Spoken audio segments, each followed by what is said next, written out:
یہ تو کلام اللہ ہے، یعنی اللہ نے بات کی نبی کریم صلی اللہ علیہ وسلم سے مختلف موقعوں پر، لیکن یہ معجزہ ہے، دس is a miracle of this, اللہ سبحانہ تعالیٰ کی جو یہ کلام تھا اس کا میریکل یہ ہے کہ ایک بات ایک موقع پر ایک شخص سے کی گئی، اس کو قرآن کی ترتیب بھی اللہ سبحانہ تعالیٰ نے ڈیسائیڈ کری، وہاں رکھا گیا، اور جب اس کو وہاں رکھا گیا تو بعد میں 1400 ایئرس تک جو لوگ ہم سب اس چیز کو پڑھ رہے ہیں، ہمارے لیے بھی اس میں ایک نصیحت ہے، اور یہ ہمارے لیے بھی ویلڈ ہے۔ مطلب سوچئے کہ اگر ہم دو، اس کو ایسے ہم سوچتے ہیں کہ ہم دو لوگ کوئی ملیں اور ہم آپس میں کچھ بات چیت کریں، یا چلیں اب ہماری بات چیت کا تو بہت ہی وہ کوئی بری اگزامپل ہے، کوئی اس میں کوئی بھی عقل کی بات نہیں ہوتی، لیٹس ٹیک لائک دیٹ کہ کوئی کلاس ہو رہی ہے اور اس میں ایک ٹیچر ایک کچھ بچوں کو کچھ پڑھا رہا ہے، تو وہ کلاس ایک ایک پرٹیکولر ٹائم کے لیے ہے، ایک پرٹیکولر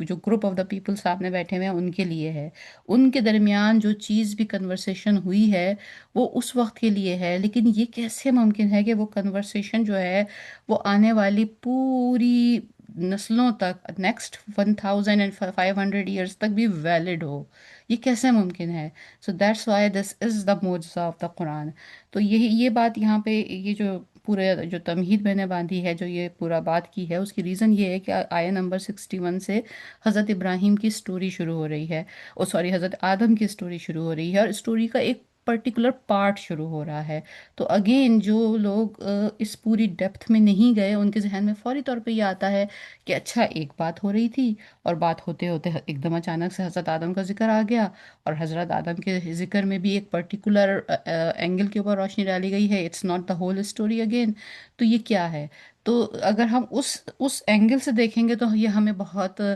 ان آرگنائزڈ، یا جو بھی نان بلیورز اس پہ کلیم کرتے ہیں اس طرح لگے گا، لیکن اگر ہم اپنے اینگل سے دیکھ رہے ہیں تو ہم یہ دیکھ رہے ہیں کہ پچھلی جو جتنی بھی آیتیں ہیں، تقریباً پچھلی 10 آیتوں سے جو ایک بات چل رہی ہے وہ یہ چل رہی ہے کہ جو یہ نان بلیورز ہیں،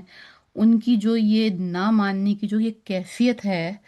اس سے ہی ریلیٹڈ حضرت آدم کی اسٹوری کا جو وہ اینگل ہے جو اس بات سے ریلیٹڈ ہوتا ہے، وہ یہاں بیان کیا گیا ہے۔ یہ بالکل ایک، اس کی ایک ایگزامپل ہم بات کو شروع کرنے سے پہلے یہ بھی لے سکتے ہیں کہ جیسے مثال کے طور پہ جب ایک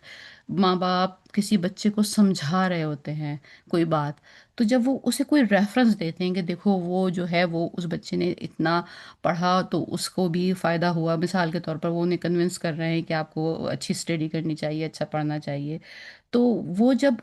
کسی بچے کا ریفرنس دیتے ہیں کہ وہ دیکھو وہ بچہ کامیاب ہوا، تو وہ پوری سٹوریز بچے کے بیان نہیں کرتے کہ وہ بچہ کہاں پیدا ہوا تھا، کہاں پلا بڑا تھا، کس طرح ہوا تھا، وہ ایک پورا ایک ریفرنس اس بچے کو دیتے ہیں، کیونکہ وہ بچہ جانتا ہے اس دوسرے بچے کو جس کی اگزامپل دی جا رہی ہوتی ہے۔ تو یہاں پر بھی آئیڈیا قرآن کا یہی ہے کہ ہم سب کو جو ایک آئیڈیا حضرت آدم کی سٹوری کا جو ایک ہماری تعلیمات میں ہے، اور ہم سے پہلے کی قوموں کی تعلیمات میں بھی موجود تھا، تو وہ ایک جرنل انفارمیشن تو موجود تھی نا حضرت آدم کے حوالے سے، اب اس کی سٹوری کا وہ اینگل اٹھایا گیا ہے جو یہاں پر جو بات کی جا رہی ہے وہ اس سے میچ ہوتا ہے۔ تو اس تمہید کے ساتھ ہم شروع کرتے ہیں۔ اعوذ باللہ من الشیطان الرجیم، بسم اللہ الرحمن الرحیم۔ آیہ نمبر 61 کی تلاوت ہم کریں گے۔ وَإِذَا قُلْنَا لِلْمَلَائِكَةِ اسْجُدُوا لِآدَمَ فَسَجَدُوا إِلَّا إِبْلِيسَ، اور جب ہم نے کہا فرشتوں سے کہ تم سب سجدہ کرو آدم کو، تو انہوں نے سجدہ کیا سوائے ابلیس کے، اللہ ابلیس، سوائے ابلیس کے، قال اسجد، اور اس نے کہا کیا میں سجدہ کروں، مطلب ایک تنزیہ سوال ہے، کیا میں سجدہ کروں، لمن، جس کو، خلقتا تینن، تو نے پیدا کیا مٹی سے، کیا میں سجدہ کروں اس کو، آمن، اس نے اشارہ کیا انسان کے پتلے کی طرف، حضرت آدم علیہ السلام کے پتلے کی طرف، جس کو تو نے پیدا کیا مٹی سے۔ قال ارأیتک، اور اس نے کہا کیا تو نے دیکھا، ھذا الذی کرمتا، یہ جسے تو نے عزت بخشی، علی، مجھ پر، لئن اخرتنی، یقیناً اگر تو مجھے مہلت دے مجھے، الی یوم القیامت، قیامت کے دن تک، لأحتنکن، بلا شبہ ضرور میں جڑ سے اکھاڑ دوں گا، ذریتہ، اس کی اولاد کو، الا قلیلا، سوائے تھوڑے سے لوگوں کے. Let me complete the whole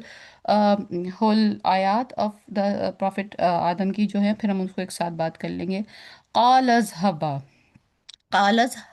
قال اذهب، تو کہا جا. اللہ سبحانہ تعالیٰ نے فرمایا اچھا تو پھر جا. فمن، پھر جس نے تبعہ کا منہم، پھر جس نے تبعہ کا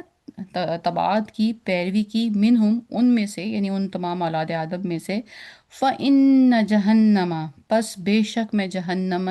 جزاؤکم تمہاری سزا، جزام موفورہ، اور سزا پوری پوری. تو یعنی بے شک میں ان سب کو جہنم میں پوری پوری سزا دوں گا، جو بھی ان کی سزا بنتی ہوگی. وَاسْتَفْزِزْ، اور تو بہکا لے، من استطاعت، جسے تو استطاعت رکھتا ہے، منہم ان میں سے، بصوتی کا اپنی آواز سے، وہ اجلب، اور تو کھینچ لا، علیہم بخلیلی کا، اور اور ان پر اپنے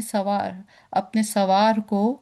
ورجالی کا، اور اپنے پیادے کو، وشارک ہم، اور شریک بن جائے ان کا، فی اموالی، مالوں میں، و اولادی، اولاد میں، وعدہم، اور وعدہ دے انہیں، وما یعدہم الشیطان الا غرورا، اور نہیں وہ وعدہ دیتا انہیں شیطان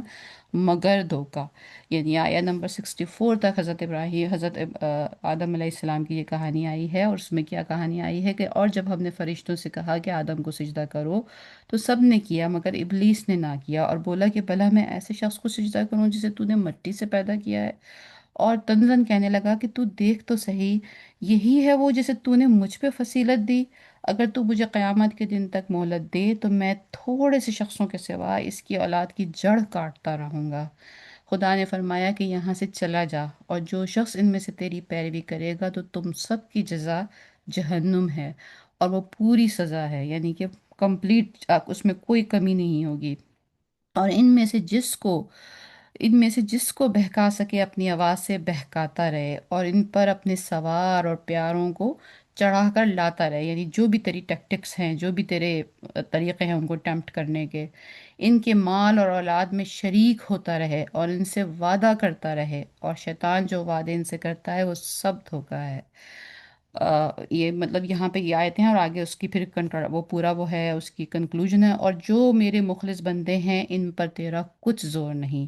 اور اے پیغمبر تمہارا پروردگار کارساز کافی ہے. یہاں تک یہ حضرت آدم علیہ السلام کا ایک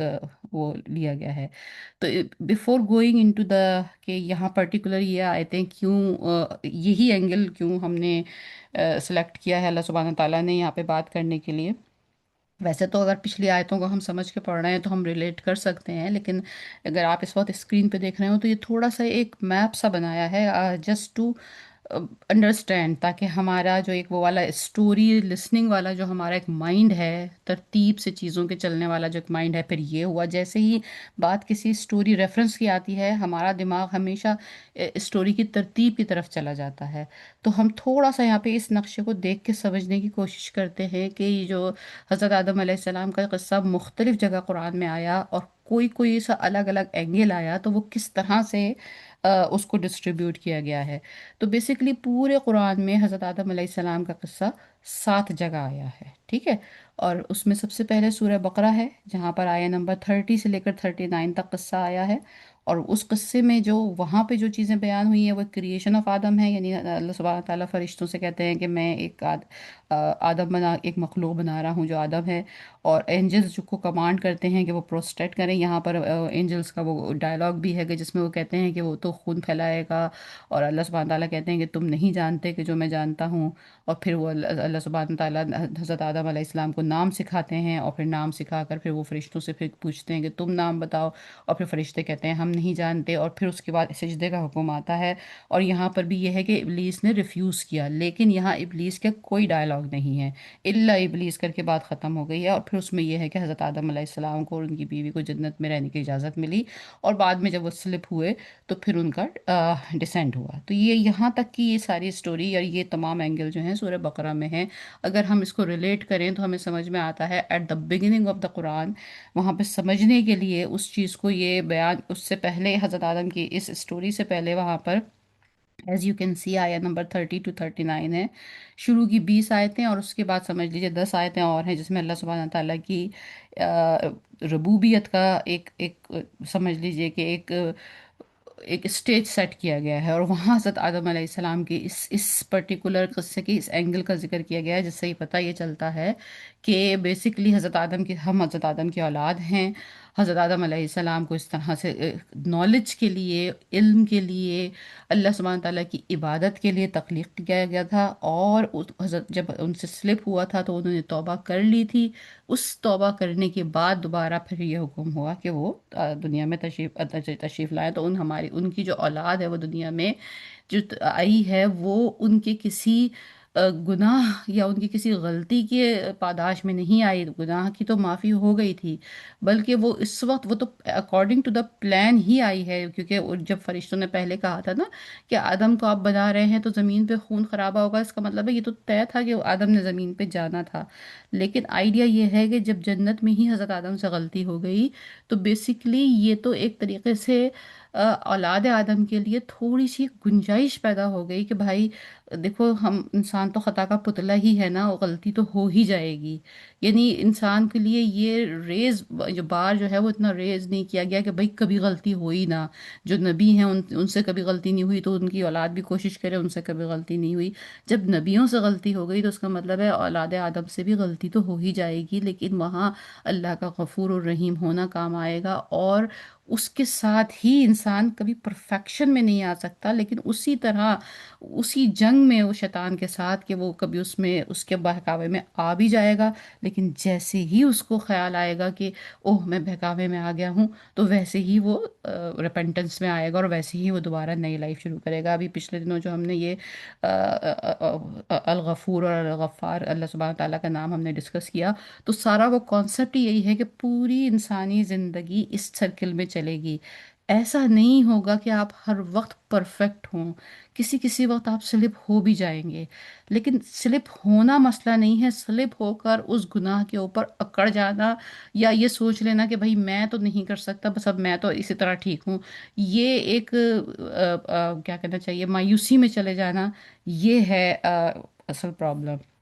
اس کے بعد سورہ آراف میں آیا ہے قصہ۔ اگر دیکھا جائے تو سورہ آراف کی آیت نمبر 11 to 27 میں جو حضرت آدم علیہ السلام کی سٹوری کا قصہ آیا، وہاں موسٹلی زیادہ تر ڈیٹیلز جو ہیں، زیادہ تر یعنی سب سے کہہ سکتے ہیں تفصیلی حصہ وہاں پر آیا ہے۔ پھر اس کے بعد سورہ ہجر میں آیا ہے قصہ، آیت نمبر 26 سے 44 تک، اور یہاں پر زیادہ موسٹ فوکس کیا گیا ہے کہ وہ اس پارٹ کے اوپر کہ اس کو قلعے سے بنایا ہے، مٹی سے بنایا ہے، مٹی کے کتنے اس میں پروسیس ہیں، کتنے اس کے وہ اسٹیجز ہیں، وہ سارا یہاں پر ذکر ہوا ہے۔ چوتھا یہ ہم جو اس وقت پڑھ رہے ہیں سورہ اسراء کا، یہ آیا 61 سے 65، یہاں پر یہ ہم اس کا چوتھا مطلب ایپیسوڈ پڑھ رہے ہیں حضرت آدم علیہ السلام کے قصے کی، اور یہاں پر جو ایمفسائز ہے on Shaitan's challenge to mislead mankind, تو مین آئیڈیا یہاں پر یہ ہے کہ جو شیطان ہے اس کا یہ چیلنج تھا کہ میں مس لیڈ کروں گا، اور باقی آیت نمبر سورہ کہف انشاءاللہ تعالیٰ جو نیکسٹ سورہ ہے اس میں آئے گا قصہ، اور پھر سورہ طٰہٰ، اور پھر سورہ سعد، وہاں جب یہ پورشنز آئیں گے ہم ان کو وہاں پہ فوکس کریں گے۔ لیکن it's just a mind map کہ جو ہم یہ دیکھتے ہیں کہ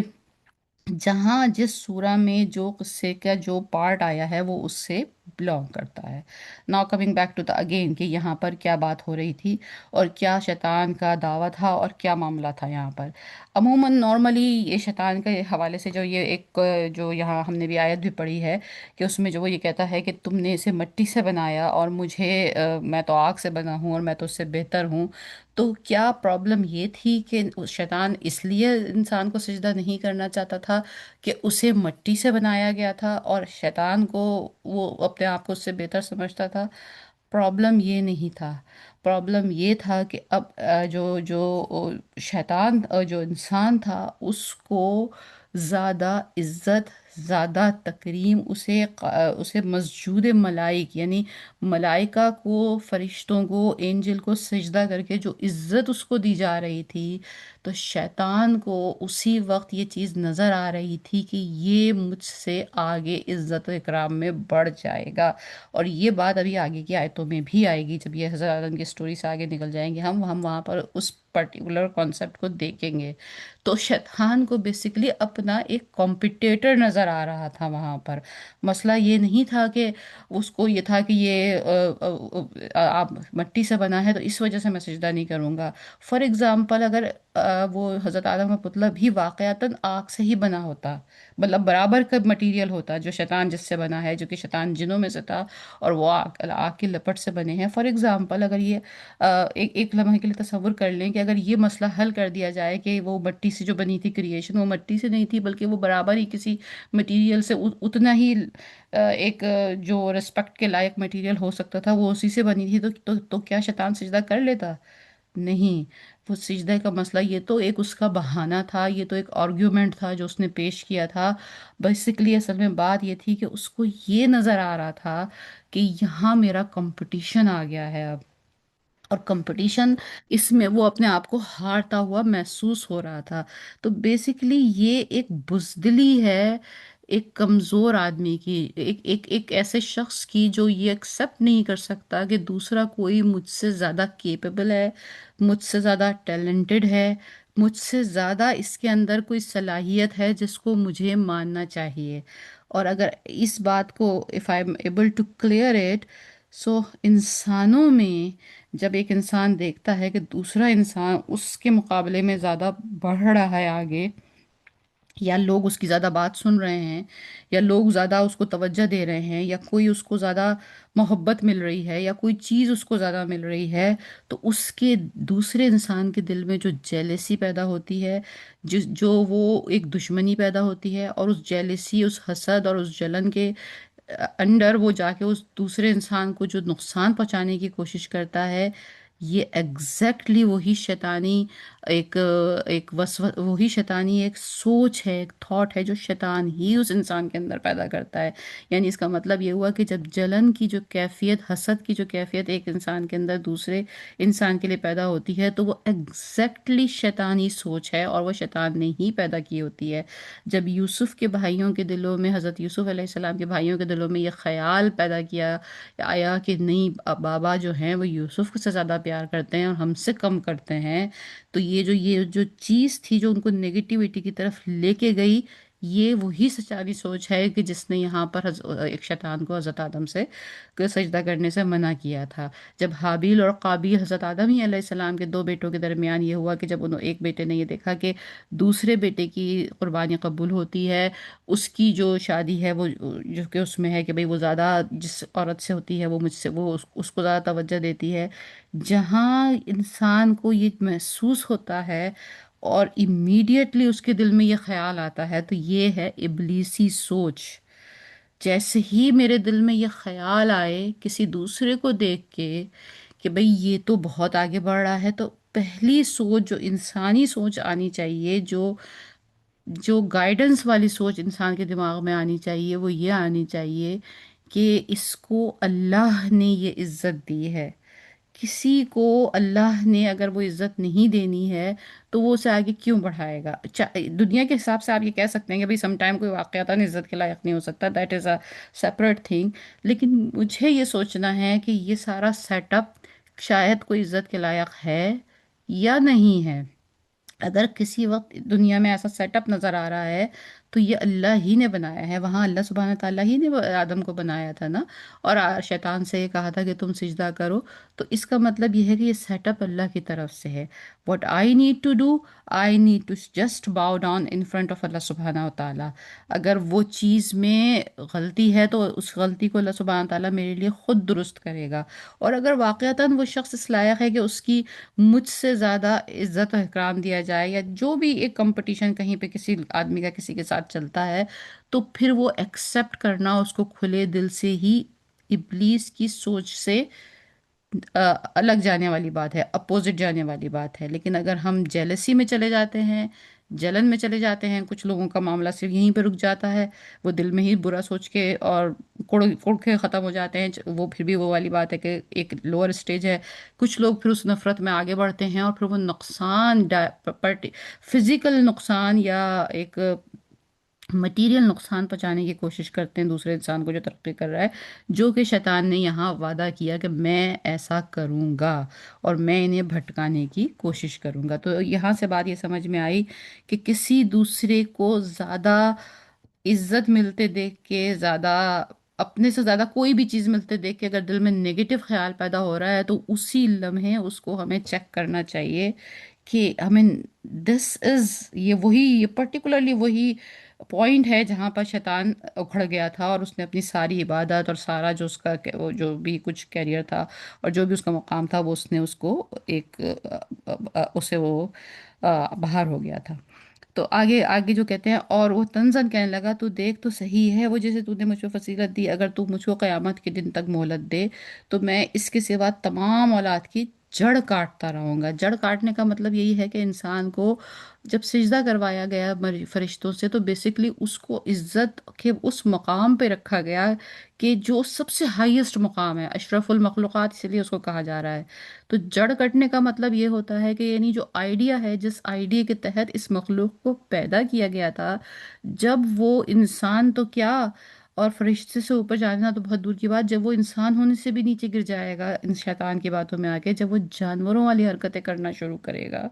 جب وہ بے عقلوں والی حرکتیں شروع کرے گا، وہ عقل رکھتے ہوئے جان بوجھ کر بے عقلی کی حرکتیں کرے گا، تو پھر اس کا مطلب ہے وہ تو مزید نگیٹو میں چلا گیا، اور جب وہ مزید نگیٹو میں چلا جائے گا تو اس کی بیسیکلی جڑ کٹ گئی، مطلب وہ آئیڈیا ہی ختم ہو گیا، وہ انسان تو کیا، وہ تو جانور سے بھی بدتر ہو گیا، وہ کیا اور مزید ملائکہ سے اوپر جائے گا، اور وہ فرشتوں سے اوپر کیا اپنا درجہ بنائے گا، وہ تو اتنا اتنا نیچے چلا گیا کہ وہ جانور بننے کے لائق بھی نہیں رہا۔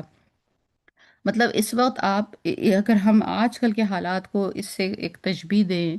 تو ہم کو یہ معلوم ہے ایک چیز، دنیا نے سائنس کی اس ترقی میں آ کر ایز آف ناؤ ایک چیز ہم نے یہ لرن کی ہے کہ انرجی جو ہے وہ ہمارا سروائیول ہے، جو بھی فارم آف انرجی ہو اس کی وجہ سے دنیا چلتی ہے، اور ظاہر ہے انرجی جو ہوتی ہے وہ لمیٹڈ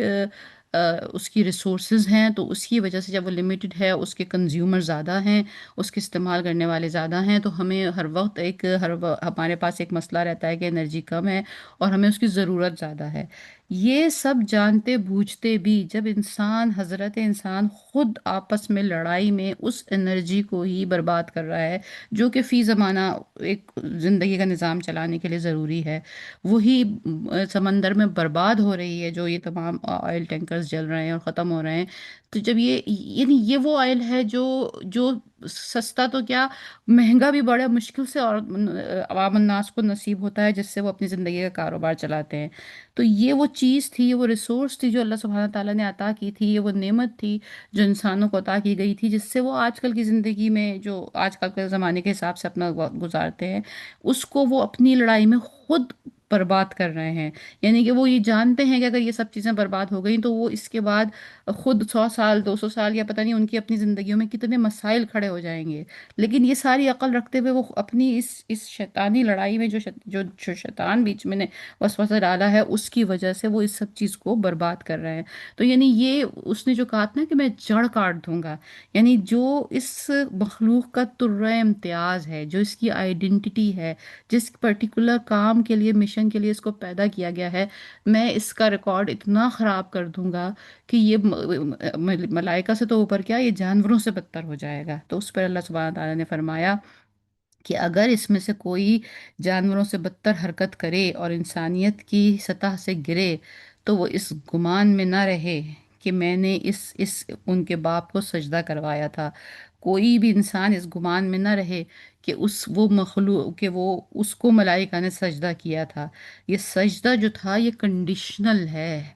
یہ اس وقت ہے جب تک انسان اپنے آپ کو اس سجدے کے لائق بناتا رہتا ہے۔ جیسے ہی وہ اس درجے سے نیچے گرے گا تو اللہ سبحانہ تعالیٰ نے واضح فرما دیا کہ جو بھی شیطان کی پیروی کرے گا تو اللہ سبحانہ تعالیٰ پھر اس کو نہ صرف جہنم میں لے کے جائے گا، بلکہ وہاں پوری پوری سزا، پوری سزا سے مراد یہ ہے کہ اس میں کوئی کنسیشن پھر نہیں ہے، وہ پوری پوری سزا اس کو ملے گی۔ اور پھر اللہ سبحانہ تعالیٰ فرماتے ہیں کہ بہکاؤ تو مجھے اپنی آواز سے، اپنے سواروں اور پیاروں کو چڑھا کر لاتا رہو ان کے اوپر، اور اپنی مال اور اولاد میں شریک ہوتا رہے۔ شیطان ہماری مال اور اولاد میں کیسے شریک ہوتا ہے؟ ظاہر ہے جب ہم مال کمانے کے طریقوں میں احتیاط نہیں کرتے بتائے ہوئے، تو وہ مال میں شریک ہو گیا۔ اولاد میں کیسے شریک ہو رہا ہے؟ وہ اولاد میں ایسے شریک ہو رہا ہے کہ جب ہم اولاد کو اس ڈھنگ سے پال رہے ہیں، اس راستے پہ چلنے کی اجازت دے رہے ہیں، ہم کچھ اہمیت ہی نہیں دے رہا ہے اس بات کو کہ جو رستہ اللہ سبحانہ تعالیٰ نے فرمایا تھا اس طریقے سے ہم اپنی اولاد کو پالیں، تو وہ جو اولاد بڑی ہو رہی ہے، وہ پوری جنریشن جو ہے وہ بیسیکلی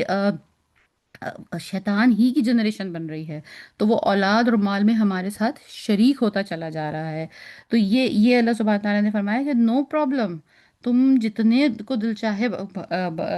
اگر بہکانا چاہتے ہو تو بہکا لو، لیکن اس میں سے مسجود ملائک یعنی فرشتے کے سجدوں کے لائق صرف وہ ہوں گے جو اللہ کے راستے پہ چلتے رہیں گے۔ صرف انسان ہو جانے سے اس کا مطلب یہ نہیں ہے کہ اب ہم سب جنت کے اہل ہو گئے ہیں۔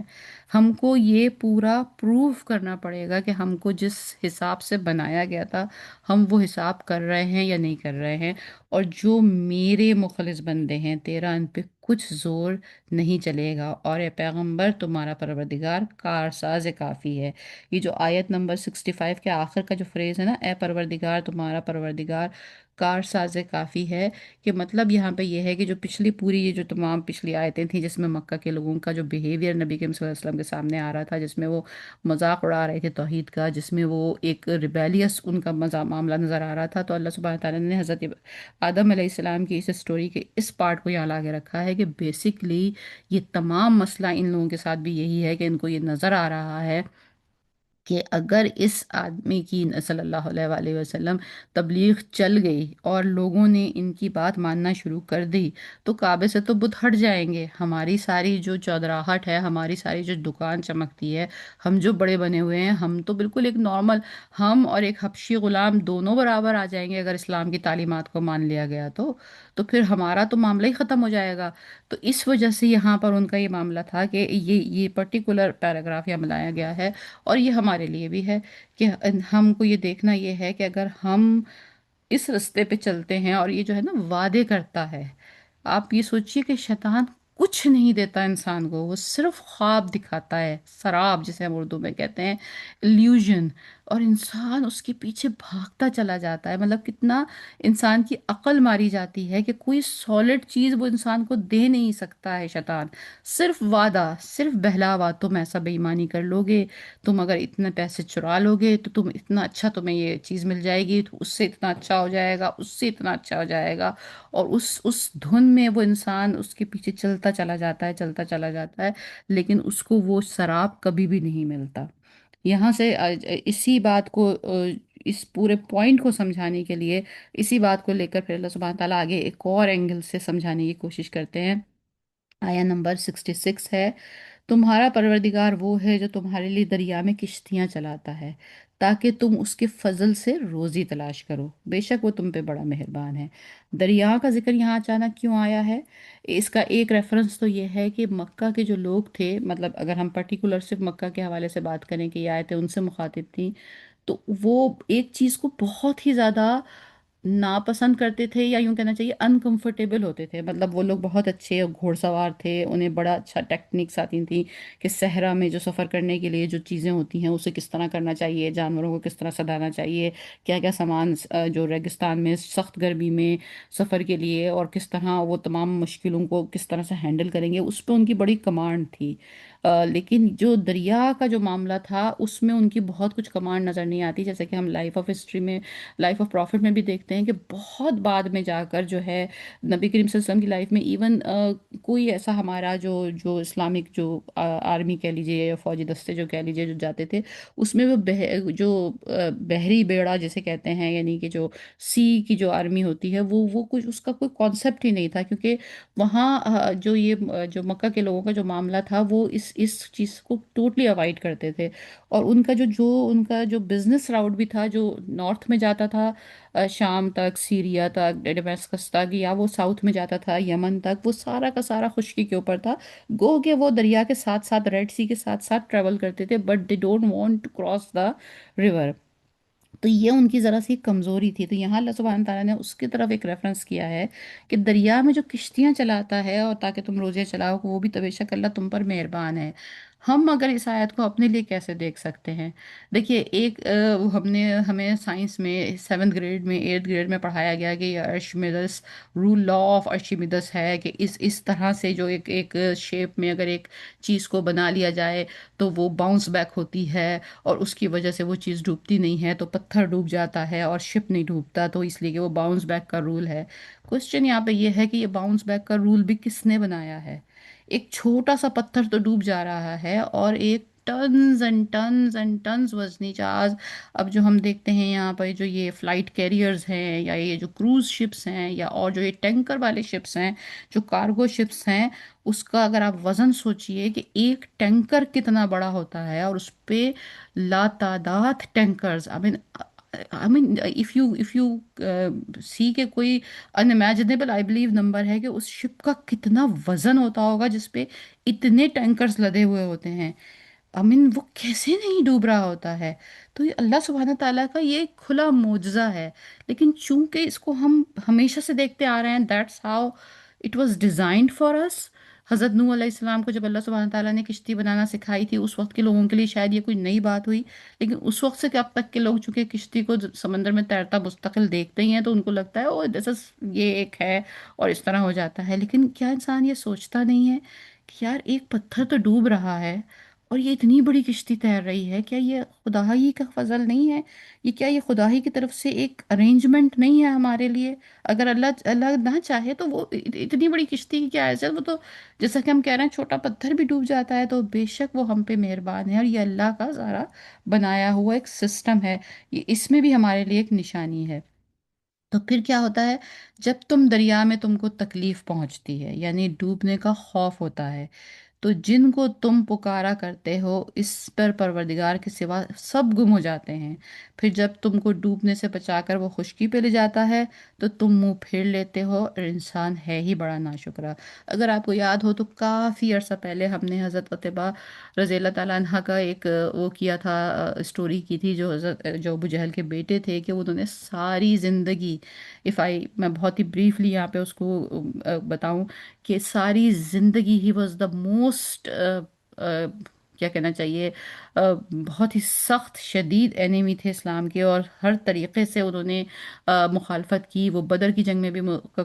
کفار کے لشکر میں شریک ہوئے، وہ بعد میں بھی کفار کے لشکر میں احد میں بھی شریک ہوئے، خندق میں بھی شریک ہوئے۔ Throughout his life he was against the Islam, اور بہت شدید وہ تھے۔ اور جب فتح مکہ کا وقت قریب آنے لگا تو ان کو لگا کہ اب جب شہر فتح ہی ہو جائے گا تو اس سے تو بہتر ہے میں کہیں چلا جاؤں، اور پھر وہ جہاز پہ بیٹھ کے کہیں بھاگ رہے تھے، اور وہ جہاز بھنور میں پھنس گیا۔ اور جب وہ بھنور میں پھنسا، دیکھیے، I don't know how many of you have a experience of this particular feeling. انسان جو ہے وہ ایک خشکی کا جانور ہے، ہم یہ بچپن سے اپنی جغرافی کی اور سوشل سائنسز کی بک میں پڑھتے تھے کہ وی آر دا ہم ایک خشکی پہ رہنے والا، مطلب لینڈ پہ رہنے والا اینیمل ہیں۔ ہم کو بیلنس کی ضرورت ہے، ہماری باڈی کا جو شیپ ہے وہ بالکل ایکویلیبریم اور بیلنس کے اوپر بنا ہوا ہے۔ ہم زمین کے اوپر جب چلتے ہیں تو زمین بیلنس رہتی ہے، تو ہمارے باڈی کا ایکویلیبریم ورک کرتا ہے، ہمارا مائنڈ ورک کرتا ہے، ہم that's how we can drive over life. جب آپ پانی پہ ہوتے ہیں اور ایک بالکل اسٹیبل شپ کے اوپر یا جہاز کے اوپر ہوتے ہیں، تو we you have a feeling little bit, even though اس میں بھی کچھ لوگ جو ہوتے ہیں وہ تھوڑی سی اس جو وائبریشن یا جو تھوڑا سا جو وہ ایک کیا کہنا چاہیے، جو ریور کی وجہ سے یا سمندر کی وجہ سے جو تھوڑا سا ایک ڈولتا ہے جہاز، یا تھوڑا سا وہ اس کا ویوی سچویشن ہوتی ہے، یا وہ سوئنگ کر رہا ہوتا ہے، تو اس تھوڑی سی سوئنگ سے بھی لوگوں کو سی سکنس ہوتی ہے، کیونکہ وہ جو ایکویلیبریم کی جو کیفیت ہے ہماری، وہ ہماری باڈی جو ہے اس کو پسند نہیں کرتی، اس کو تکلیف ہوتی ہے۔ لیکن جب سمندر میں ایک طغیانی کی کیفیت آتی ہے، جب جہاز بالکل ایک بال کی طرح سے، جو ہم نے موویز میں کہیں دیکھا ہوگا یا آپ نے ڈاکومنٹریز میں دیکھا ہوگا، جب جہاز ڈول رہا ہوتا ہے، انسانی باڈی جو ہے نا وہ اس طرح کی سچویشن کے لیے ڈیزائن نہیں ہے۔ تو جو خوف کی جو کیفیت، اور انسان کی جو ایک دم جو اپنی باڈی پہ جو اس کا بیلنس ہے، جیسے ہی وہ لوز ہوتا ہے تو ایک دم انسان جو ہے اس کو ہر چیز بھول جاتی ہے، اور وہ جو کہتے ہیں نا اللہ یاد آ گیا، تو اس کو ایک دم ہر بات بھول جاتی ہے اور اس کو خدا یاد آ جاتا ہے۔ تو حضرت عتبہ کے ساتھ بھی یہی ہوا، جو اس آیت میں ہے، بالکل ایک سائیکولوجیکل جو بیان ہے کہ جیسے ہی انسان کا جو پاؤں زمین پہ رکھے ہوئے نا، وہ جو جم کے کھڑا ہوا ہے، جیسے ہی وہ زمین نیچے سے ڈولتی ہے، جو پانی میں جب وہ ہوتا ہے، اسی لیے بہت سارے لوگوں کو جو ہوتا ہے وہ واٹر فوبیا ہوتا ہے، وہ نہیں جا سکتے پانی میں، کیونکہ وہ ایک انسان کو اپنی جو ایک بیلنسنگ پاور ہے نا، اس کو تھوڑا سا فرگیو کرنا پڑتا ہے. Even if you know the swimming, اگر آپ صرف سوئمنگ پول میں بھی جا رہے ہیں نا، تو وہاں جو امبیلنس ہونے کی کیفیت جو ہے نا، وہ ایک بڑا خوف انسان کو اس چیز سے آتا ہے، اس کو کراس کرنا پڑتا ہے اس خوف کو. تو یہ وہ اس پرٹیکولر چیز کو یہاں اس آیت میں ایڈریس کیا گیا ہے کہ جب وہ کشتی ڈولتی ہے تو انسان کو اپنی حقیقت 1 منٹ میں پتہ چل جاتی ہے کہ میری سے جو اتنا بڑا جو میں کھڑ کے کھڑا ہوا تھا، میری حیثیت ہی کیا ہے. اور اس وقت وہ سارے خدا، سارے اس کی جو ٹیکنیکل اس کی تمام چیزیں ہیں وہاں پر، وہ ہر چیز بھول جاتا ہے. اور اس وقت اس کے منہ سے، اور بالکل ڈیپ ڈاؤن، جو جو لوگ خدا کو نہیں مانتے، جو ایتھیسٹ بھی ہیں، ان کے دل سے نکلتا ہے کہ یا اللہ تو مجھے معاف کر دے. تو حضرت عتبہ کے ساتھ بھی یہی ہوا کہ دل سے ان کے نکلا، یا اللہ تو مجھے معاف کر دے، اور تو مجھے اگر خشکی پہ اتار دے گا تو میں بچ جاؤں گا. اور پھر اس وقت انہوں نے دل میں سوچا کہ یہ اگر ساری زندگی تو میں اس اسلام کی مخالفت کرتا رہا جو جس کی تعلیم ہی یہ تھی کہ ایک اللہ، اس وقت انہیں کوئی بت یاد نہیں آیا. اور اس وقت انہوں نے دل میں یہ سوچا کہ اگر میں یہاں سے بچ جاؤں گا تو میں جا کر زمین پہ جا کر میں اسلام قبول کر لوں گا. اور وہ لمحہ ان کے لیے، وہ کہتے ہیں نا، وہ ڈیوائن مومنٹ تھا. اور اس کے بعد جب وہ بچ گئے تو پھر وہ واپس آئے اور انہوں نے توبہ کی، اور وہ بہت اس کے بعد پھر بہت ہی بڑے صحابی بنے. تو یہ یہاں پر اللہ سبحانہ تعالیٰ ایک مثال دے رہے ہیں کہ انسان سب بھول جاتا ہے، شیطان کی پیروی کرتا چلا جا رہا ہے، وہ ایسا سوچتا ہے کہ جیسے کچھ ہوگا ہی نہیں. I mean this is a symbolic also, it's not necessary کہ ہم پانی میں ہی جائیں اور ہمیں یہ فیلنگ ہو. جب ہمارے کاروبار جمے ہوئے ہیں، ترقیاں ہو رہی ہیں، بزنس آگے بڑھ رہا ہے، ہر چیز وقت پہ ہو رہی ہے، تو انسان جو ہے نا اپنے اس میں آگے ہی بڑھتا چلا جاتا ہے. لیکن جیسے ہی اس کی پلاننگ کلاپس ہونی شروع ہوتی ہے، اس کی جو سوچتا ہے کہ یہ چیز تو کبھی ختم ہو ہی نہیں سکتی، وہ چیز ختم ہونی شروع ہوتی ہے. تو پھر اس کو سمجھ میں آنا شروع ہوتا ہے کہ او ہو، کوئی اور ذات بھی ہے جو ان سب چیزوں کو ختم کر سکتی ہے. اور یہی آیت آگے والی کہہ رہی ہے کہ اور کیا تم اس بات سے بے خوف ہو کہ خدا تمہیں خوشی کی طرف لے جا کے زمین میں دھسا نہیں دے گا، یا تم پہ سنگریزوں کی بھری ہوئی آندھی چلا نہیں دے گا؟ پھر کیا تم اپنا کوئی نگہبان نہ پاؤ؟ کیا تم اپنا کوئی نگہبان نہ پاؤ، یا اس سے بے خوف ہو کر، یا تم اس سے بے خوف ہو کہ تمہیں دوسری دفعہ دریا میں لے جائے اور تم پر تیز ہوا چلائے اور تمہارے کفر کے سبب تم سب کو ڈبو دے، پھر تم اس کے غرق ہونے کے سبب ہمارا پیچھا کرنے والا نہ پاؤ. پھر تم اس غرق کے سبب اپنے لیے کوئی ہمارا پیچھا کرنے والا نہ پاؤ. یعنی اٹس ناٹ نیسسری کہ آپ جہاز میں ہی سوار ہوں گے. اور جیسے کہ عموماً ہوتا ہے کہ جب انسان ٹریول پہ جا رہا ہوتا ہے تو اس کے دل میں ذرا سا خدا کا خوف زیادہ آ رہا ہوتا ہے، وہ بھائی جہاز میں بیٹھنا ہے، اللہ نہ کرے جہاز کا ایکسیڈنٹ نہ ہو جائے، ہوائی جہاز کا، ایئرپلین میں ذرا سا کچھ لوگوں کو ہائٹ کا بھی فوبیا ہوتا ہے. پھر یہ کہ پانی کے جہاز کی یہ والی اگزامپل ہے. لیکن اللہ یہ پوچھ رہا ہے تو اچھا، پھر تو اس کا مطلب یہ ہوا کہ زیادہ رسک جہاز میں بیٹھ کے جانے میں، پانی کے جہاز میں یا ایروپلین میں زیادہ تمہیں لگتا ہے کہ ہے؟ جب تم خشکی پہ کھڑے ہوئے ہو، جب تم اپنے آرام دہ بیڈ روم میں سو رہے ہو، تمہیں لگتا ہے کہ یو آر سیف، تمہیں لگتا ہے کہ تمہیں اس وقت کچھ نہیں ہوگا. اگر ذرا سی ٹیکٹرونک پلیٹس نیچے سے ہل جائیں تو یہی زمین تمہارے لیے بالکل ایسا جھولا بن جائے گی جیسے سمندر جھولا ہوتا ہے. یا پھر یہ کہ تمہیں کیا لگتا ہے کہ کیا تم دوسری دفعہ دریا کے اوپر نہیں جاؤ گے اور پھر وہاں تمہارے اوپر تند و تیز ہوا نہیں آ جائے گی؟ مطلب اس کی اگزامپل آپ ایسا سوچ سکتے ہیں کہ جو لوگ اپنے گھروں میں بیٹھے ہوئے ہوتے ہیں، اپنے مکانوں میں ہیں، اور وہاں کہیں دور دریا یا سمندر یا اوشن ہے اور سمندر میں سونامی آ جاتا ہے، تو وہ سونامی وہاں کہاں میلوں دور ہوتا ہے سمندر، اور وہاں سے وہ اٹھ کے پانی ان کے گھروں تک پہنچ جاتا ہے، وہ سارا شہر، سارا گاؤں، سارا جو پورا ایریا ہے وہ تہس نہس ہو جاتا ہے. تو کیا اللہ یہ نہیں کر سکتا؟ اس ایگزامپل میں آپ سوچئے نا، اگر ہم اس بات کو ذرا سا تھوڑا آؤٹ آف دا باکس ہو کے دیکھیں، فرعون ڈوبنے سے 1 دن پہلے تک بھی فرعون کا کوئی پروگرام تھا سمندر میں جا کے پکنک منانے کا؟ کوئی اس کا ارادہ تھا کہ وہ جائے گا اور دریا کو دیکھے گا یا دریا کی طرف جائے گا؟ جب وہ آرمی لے کے دوڑا پیچھے، انفیکٹ جب اس کو لگا کہ حضرت موسیٰ علیہ السلام اور بنی اسرائیل جو سمندر کے کنارے کھڑے ہیں، اس کو لگا او گڈ، میں نے تو ان کو پکڑ ہی لیا، آگے سمندر ہے اور پیچھے میں ہوں، اب بس اب دے آر کیپچرڈ. اور جب وہ گزر گئے تو اس کو لگا اچھا ٹھیک ہے، یہ گزر گئے تو میں بھی گزر جاؤں گا. وہ اپنے گھر سے نکل کے اس کی موت اس کو کھینچ کے لائی.